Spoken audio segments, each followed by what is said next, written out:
বাংলাদেশ প্রতিদিনের শিরোনাম হচ্ছে প্রধানমন্ত্রী 10 বছরে বিএনপি সম্মত, মব জাস্টিস মানবতার শত্রু তারেক রহমান। ইত্তেফাকের শিরোনাম হচ্ছে সংসদের আগে স্থানীয় নির্বাচন চায় জামাত, প্লাস্টিক পরিবেশের বিষ, আসুন প্লাস্টিক বর্জন করি।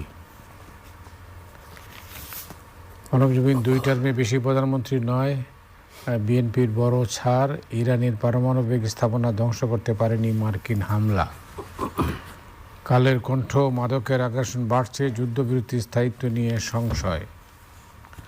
আমার দেশ 2009 সালে হাসিনার প্রধানমন্ত্রিত্ব ছিল অবৈধ, পিলখানা হত্যাকাণ্ডে রাজনৈতিক নেতাদের সংশ্লিষ্টতা ছিল। কালবেলা এসএসসি এইচএসসিতে বন্ধ হচ্ছে সহানুভূতির নম্বর, ইসরায়েল যুক্তরাষ্ট্র যে কারণে ব্যর্থ। আমাদের সময়ে সর্বোচ্চ 10 বছর প্রধানমন্ত্রিত্ব নিয়ে শর্ত সাপেক্ষে একমত, গোয়েন্দা ও ট্রাম্পের তথ্যে বিস্তর গরমিল।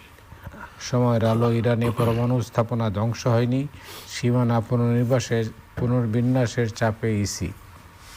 দেশ রূপান্তর দীর্ঘমেয়াদী ষড়যন্ত্রের ফল, হামলার পরও ধ্বংস হয়নি ইরানের পরমাণু স্থাপনা।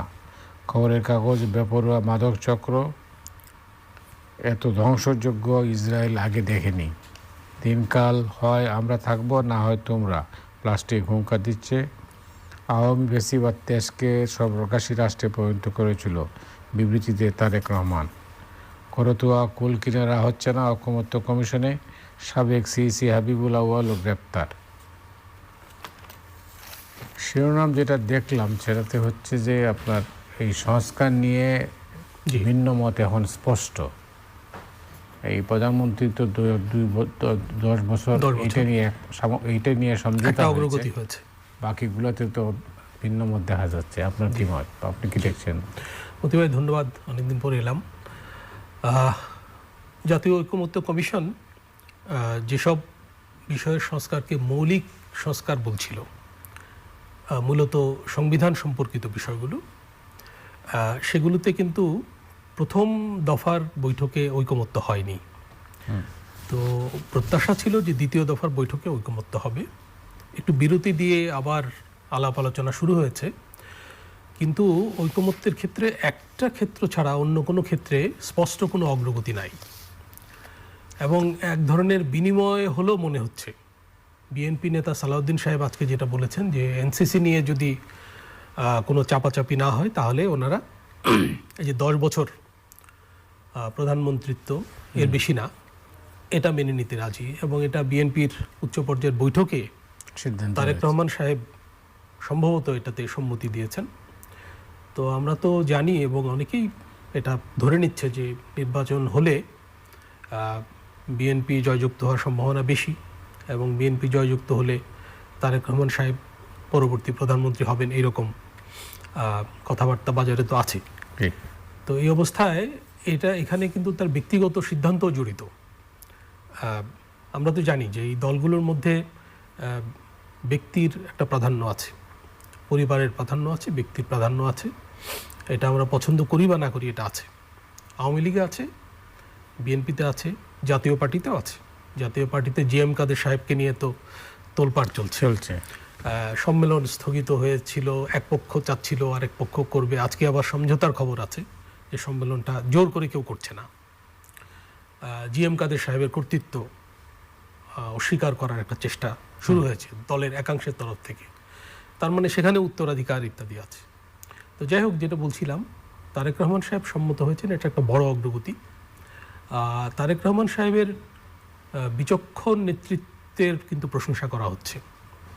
গণ অভ্যুত্থানের পর থেকেই আমরা দেখছি যে বিভিন্ন ক্ষেত্রে উনি যে বক্তব্য দিচ্ছেন, বিবৃতি দিচ্ছেন। মাঝে একটা বক্তব্য নিয়ে একটু সমালোচনা হয়েছিল, ওই যে উনি বললেন যে ডিসেম্বরের মধ্যে ইলেকশন হতে হবে। যাই হোক, সেই জায়গা থেকে উনিও সরে এসছেন। সবাই ডক্টর ইউনূসের প্রশংসা করছে যে উনি মানে এপ্রিল থেকে ফেব্রুয়ারিতে সরে আসতে, নির্বাচনের সময় সরিয়ে আনতে সম্মত হয়েছেন শর্ত সাপেক্ষে। ইউনূস সাহেবের প্রশংসা হচ্ছে। এখানে কিন্তু তারেক সাহেবেরও প্রশংসা হওয়া উচিত, কারণ উনি তো সিদ্ধান্ত নিয়েছিলেন এবং ঘোষণা করেছিলেন যে ডিসেম্বরের মধ্যেই হবে। তো উনিও তো সরে এসছেন, 2 মাস পিছিয়ে এসছেন। তো লন্ডনে একটা সমঝোতা হয়েছে, সমঝোতার পরে আমি একটা আর্টিকেলে লিখেছিলাম, আমি তো লিখি যে আমি একটা প্রশ্ন রেখেছিলাম সেখানে, যে এই যে ইউনূস সাহেব 2 মাস এগিয়ে এলেন বা এগিয়ে আসতে সম্মত হলেন, এটা কি কোনো কিছু বিনিময়ে, মানে মৌলিক সংস্কারের যে আলাপ চলছে সেখানে কি কোনো ছাড় উনি আদায় করেছেন তারেক রহমান সাহেবের কাছ থেকে? এই প্রশ্নটা আমি রেখেছিলাম। তো ছাড়টা শুধু 10 বছরের প্রধানমন্ত্রিত্ব হওয়ার কথা না, এটা এনসিসিও হতে পারে, এটা মানে আইনসভার যে উচ্চকক্ষ নিয়ে কথা হচ্ছে সেখানে পিআর পদ্ধতিতে, যেটাতে বিএনপি এখনও সম্মত না, পিআর পদ্ধতিতে যে সদস্য মনোনীত করা, এই ব্যাপারগুলোতে অগ্রগতি কিনা, বা রাষ্ট্রপতি নির্বাচনের ক্ষেত্রে যে ইলেকটোরাল কলেজ হওয়ার কথা সেটা এই সংসদের বাইরেও বিস্তৃত হবে কিনা, মানে স্থানীয় সরকার পর্যন্ত, এইসব ব্যাপারে তারেক সাহেব সম্মত হবেন কিনা, সেই বিনিময় সম্পর্কে ইউনূস সাহেব রাজি হলেন কিনা, এরকম একটা প্রশ্ন, মানে স্পেকুলেটিভ প্রশ্ন রেখেছিলাম আর কি। তো যাই হোক, মনে হয় যে সেই রকম কিছু হয়নি, কারণ অনেক চাপাচাপি করে এটা বিএনপির কাছ থেকে আদায় করা হয়েছে, কারণ অনেকগুলো দল একমত, যেসব বিষয়ে বিএনপি একমত হচ্ছে না। এখন যেখানে একমত হচ্ছে না, জি, তো এই অবস্থায় নির্বাচন কি ফেব্রুয়ারি মাসে হবে? এখন মতি ভাই, সরকারের তরফ থেকে তো বলা হয়েছিল যে যেসব ব্যাপারে সর্বসম্মত ঐক্যমত্য হবে না, মানে এখানে কিন্তু এমন বলা হয়নি যে অধিকাংশ দল, সিংহভাগ দল বা 3/4 দল। মাঝে একটা প্রশ্ন উঠেছিল, আমি একটা পত্রিকায় দেখেছিলাম যে কোনো দল সরকারের কাছে সংজ্ঞা চাইছে যে ঐকমত্যের মানে কি, ঐকমত্যের মানে কি এরকম যে 3/4 একমত হলে ওইটাই ঐকমত্য। তো সেখানেও বিএনপি আপত্তি করে বলেছিল যে সর্বসম্মত ঐকমত্য, মানে সব দল মিলে একমত হতে হবে, তাহলেই ঐকমত্য প্রতিষ্ঠিত হয়েছে মনে করা হবে, এবং সেইগুলো এই সরকারের আমলে বাস্তবায়ন হবে নাকি পরবর্তী সরকারের আমলে, সেটাও তো জুলাই সনদে সুনির্দিষ্ট হওয়ার কথা। এটা তো সরকার এককভাবে করার কথা না, এবং সরকার কিন্তু বরাবরই এগুলো বলে এসছে যে রাজনৈতিক দলগুলোর আলোচনায় সব স্থির হবে। এমনকি সরকার কবে বিদায় নেবে সেটাও ইউনূস সাহেব বহু আগে একটা জাতির উদ্দেশ্যে দেওয়া ভাষণে বলেছিলেন যে আমরা কবে যাব এটা আপনারা ঠিক করবেন, আমরা বলবো না, আমরা তো চলে যেতেই চাই ইত্যাদি। যাই হোক, তো আপনি যে প্রশ্ন তুললেন যে ইলেকশনটা তাহলে কিভাবে হবে, মানে যেসব বিষয় ঐকমত্য হয়েছে সেসব বিষয়ে জুলাই সনদে প্রকাশ করা হবে, এবং যেগুলোতে ঐকমত্য হয়নি সেগুলো প্রকাশ করা হবে, সই সাবত হবে, এবং এমনও হতে পারে যে কোনো সংস্কারই এই সরকারের আমলে বাস্তবায়ন করার প্রয়োজন থাকলো না, সেটাও হতে পারে। বিএনপি কিন্তু বলছিল যে নির্বাচন সংক্রান্ত যেসব জরুরি সংস্কার সেগুলো সম্পন্ন করেই নির্বাচনে যাওয়া ভালো। ঘটনা কিন্তু আমার মনে হয় সেদিকেই এগোচ্ছে, কারণ মৌলিক বিষয় ঐকমত্য তো এই 10 বছর বাদে কিন্তু আর কোনো ক্ষেত্রেই দেখা যাচ্ছে না।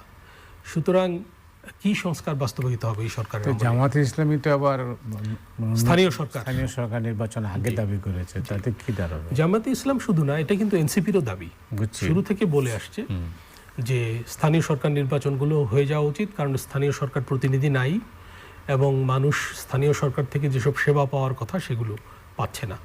আমরা তো দেখলাম যে ঢাকা সিটি কর্পোরেশনের একাংশে এখনও মানে অরাজকতা চলছে বা আন্দোলন চলছে। যাই হোক, দুই পক্ষ, এখানে সরকারের একাংশ এক পক্ষ এবং বিএনপির একজন নেতা আরেক পক্ষ। আজকেও স্ট্যাটাস চালাচালি হয়েছে ফেসবুকে দেখলাম, এবং খুবই বিব্রতকর কথাবার্তা। তো যাই হোক, এখন একটা কথা মাঝে বলা হচ্ছিল যে নির্বাচন কমিশন যেহেতু নতুন গঠিত হয়েছে, তার যেহেতু নির্বাচন করার অভিজ্ঞতা নাই, সুতরাং 2-3টা স্থানীয় সরকার নির্বাচন করে সে নিজের সক্ষমতা পরীক্ষা করতে পারে যে কোথায় কোথায় ঘাটতি আছে। এইরকম একটা মাঝামাঝি প্রস্তাব দেওয়া হয়েছিল, সেটা বড় জোর হতে পারে।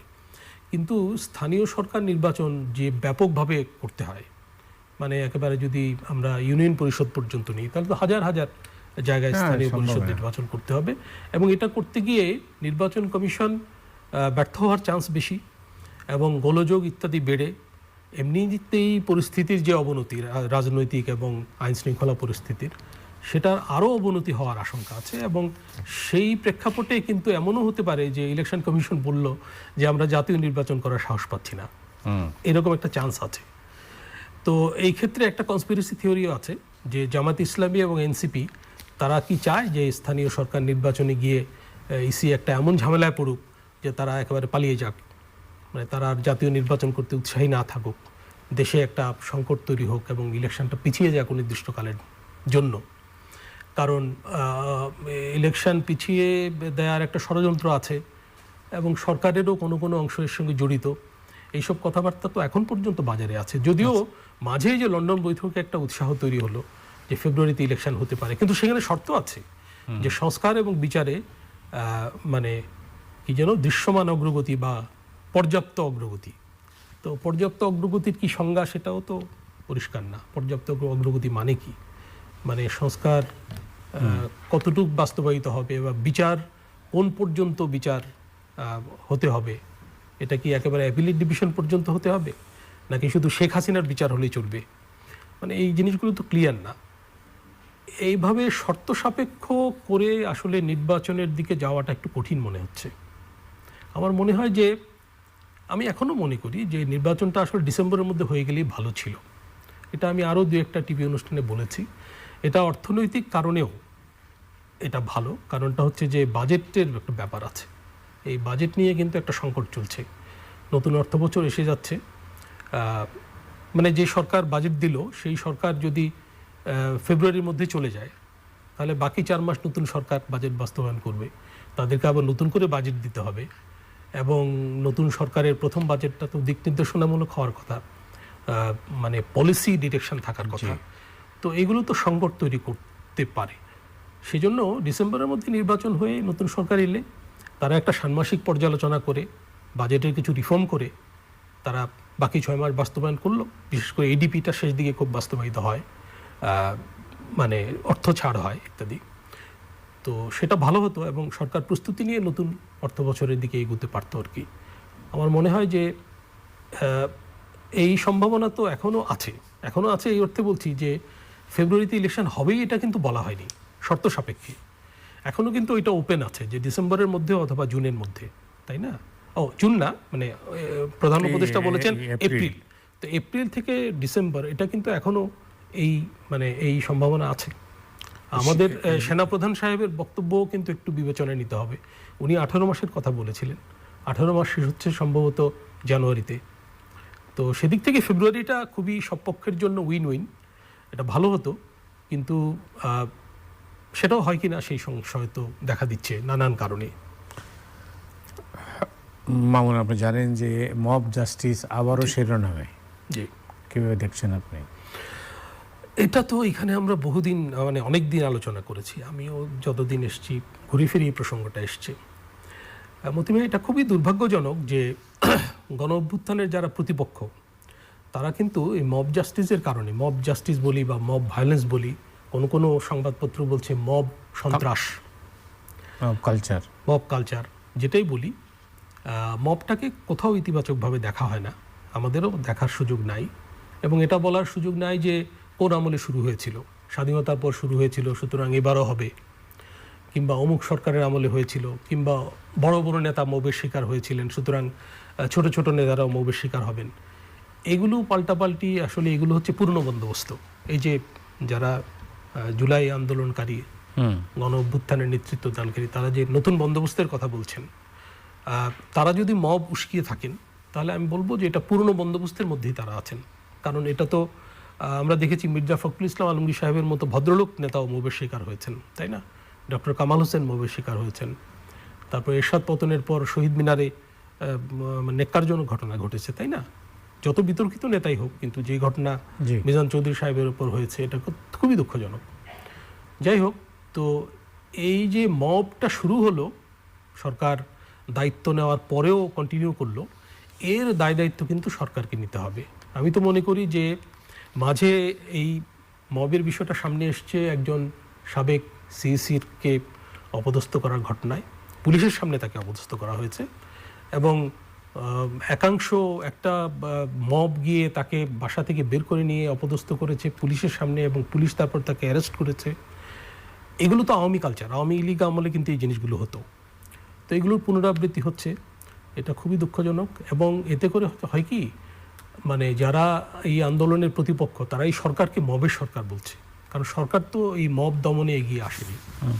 আপনি লক্ষ্য করবেন মতি ভাই, সেনাবাহিনীর তরফ থেকে যত কঠোরভাবে বলা হয়েছে, সরকারের তরফ থেকে কিন্তু সেভাবে বলা হচ্ছে না। বিবৃতি দেওয়া হচ্ছে, কিন্তু সরকারের কাছ তো বিবৃতি দেওয়া না। আজকে খবর আছে যে ওই ঘটনায় যারা জড়িত ছিল মবে, তারা কিন্তু আবার বিএনপির লোক দেখা যাচ্ছে, স্বেচ্ছাসেবক দলের সবাই। তো তাদের একজনকে সেনাবাহিনী গ্রেপ্তার করে পুলিশে সোপর্দ করেছিল, আর 2 জন বোধহয় আজকে আদালতে আত্মসমর্পণ করেছে। তো তাদেরকে জামিন দেওয়া হয়েছে আবার। তো আমি ব্যক্তিগতভাবে মনে করি যে এটা অবশ্য মানে আদালতের এখতিয়ার, আমার মন্তব্য করা ঠিক না। তবু একজন নাগরিক হিসেবে মনে করি যে 2-4-5 দিন তাদের কিন্তু জেলে রাখা উচিত ছিল। এটা সিম্বলিক হতো, এবং এতে অন্যান্য লোকজন যারা মব করতে উৎসাহী তারা কিন্তু নিরুৎসাহিত হতো। আর এখন সেনাবাহিনীকে একটু তৎপর দেখা যাচ্ছে বিভিন্ন ক্ষেত্রে, এটা উৎসাহব্যঞ্জক। আমি মনে করি পুলিশের যে ডিমোরালাইজড অবস্থা, পুলিশ নৈতিকভাবে যেরকম পর্যুদস্ত আছে, সেটার কারণও আছে পুলিশের যে ভূমিকা ছিল বিগত শাসনামলে। তো এই অবস্থায় পুলিশের পক্ষে আসলে মব দমন করা কঠিন। আমার মনে হয় স্পেশালি সেনাবাহিনীকে দায়িত্ব দিয়ে নামাতে হবে, এবং সেনাবাহিনী যদি 2-3টা ক্ষেত্রে কঠোর ব্যবস্থা নেয়, সেনাবাহিনীকে অনেক ক্ষেত্রে কিন্তু কঠোর ব্যবস্থা নিতে দেখা যাচ্ছে, কিন্তু মবের ক্ষেত্রে আমার মনে হয় সরকার সেনাবাহিনীকে উৎসাহ দিচ্ছে না। তো সেই উৎসাহ যদি দেয়, এবং এটা দ্রুতই নিয়ন্ত্রণে চলে আসবে আমি মনে করি। আর আমার এই দাবিও থাকবে যে অতীতে মানে এই ঘটনায় না, শুধু গত 10 মাস 11 মাসে মবের যেসব বড় বড় ঘটনা ঘটেছে, সেগুলোর জন্য যারা দায়ী তাদেরকে আইনের আওতায় আনা উচিত হবে। ধন্যবাদ। আপনি জানেন যে পিলখানা হত্যাকাণ্ডে যে একটা তদন্ত কমিশন হয়েছিল, স্বাধীন তদন্ত কমিশন, সেই কমিশনের একটা সংবাদ সম্মেলন হয়েছে গতকাল। সেখানে বলা হয়েছে যে পিলখানা হত্যাকাণ্ড দীর্ঘ ষড়যন্ত্রের ফল, এবং রাজনৈতিক নেতাদের সম্পৃক্ততা পেয়েছে। কারো কারো বক্তব্য মানে এসছে